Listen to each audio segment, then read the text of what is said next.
Oh, hello. I didn't see you there. Onto the lids. Premier. Comes in this rather predictable bag, probably costs about $0.01 to make. Open it up, inside, it's exactly what you're going to expect. It's matte black, this one, quite plush lining, that's quite nice, removable. It has, of course, got that, which completely debunks my previous suggestion that I wouldn't dream of using one of these buckle systems. But there we go. Just goes to show you really can't trust anything I say. Drop down visor, clear, I think in this instance, no, slightly smoked. Nice and solid, good solid sort of action.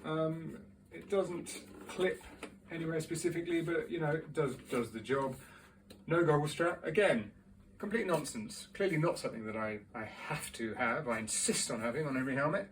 But profile wise, I quite liked it. It was still bigger than Bonanza, but not too bad. So, you know, it's in with the running. I think earlier I said the Premier was my least favourite. I think that was a bit unfair because I'd forgotten about the Spada, which, let's move to that one now.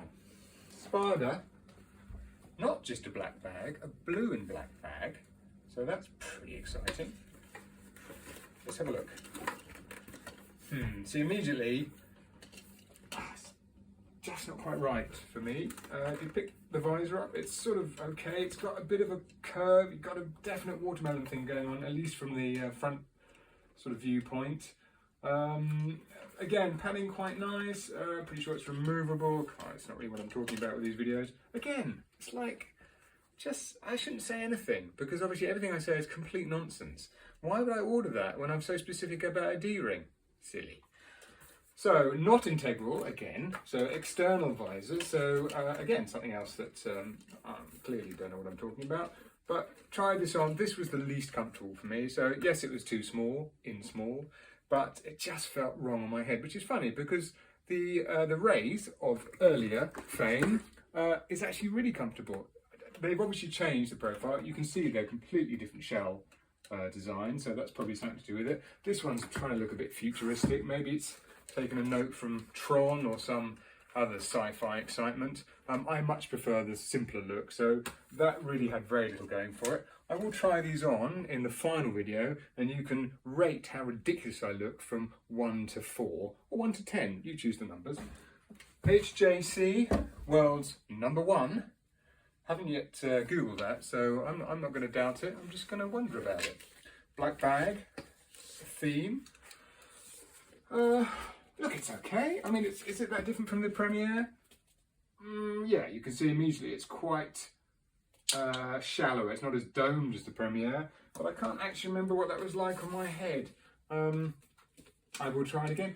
But again, see, I know I've said it, and I'm really boring about going on.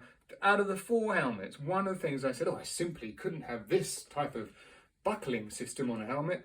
Out of the 4, 3 of them have got it. So maybe that's the reason why it's actually the 4th one, which I liked the most. But, I've given that away again. Drop down visor, vast, big screen going on there, but it's probably going to stop the wind. I'm obviously not going to ride these on because I want to return them.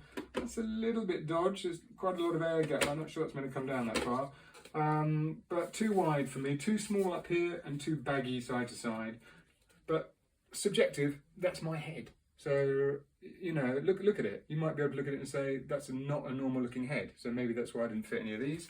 Again, let's not forget about that. No goggle strap, no goggle strap, no goggle strap. So really, I'm doing very well when I say these things, I simply couldn't consider buying a helmet if they didn't have them. And these 3 don't have 2 of the 3 things, so that's great. Okay, so that's that one, and then finally, oh, what's this? LS2, not to be confused with HS2, which I think is a failed train line. It has a buckle. It has a D-ring buckle, so check 1. It's not a bad profile. If you look at it next to Builtwell, it's actually not dissimilar. In fact, it might even be a little smaller. So immediately liking this one. It comes with all sorts of interesting stuff, which is down here.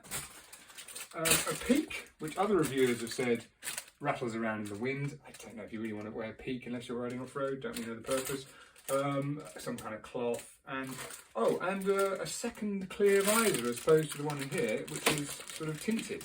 That's pretty impressive because those are about 25-30 quid separately.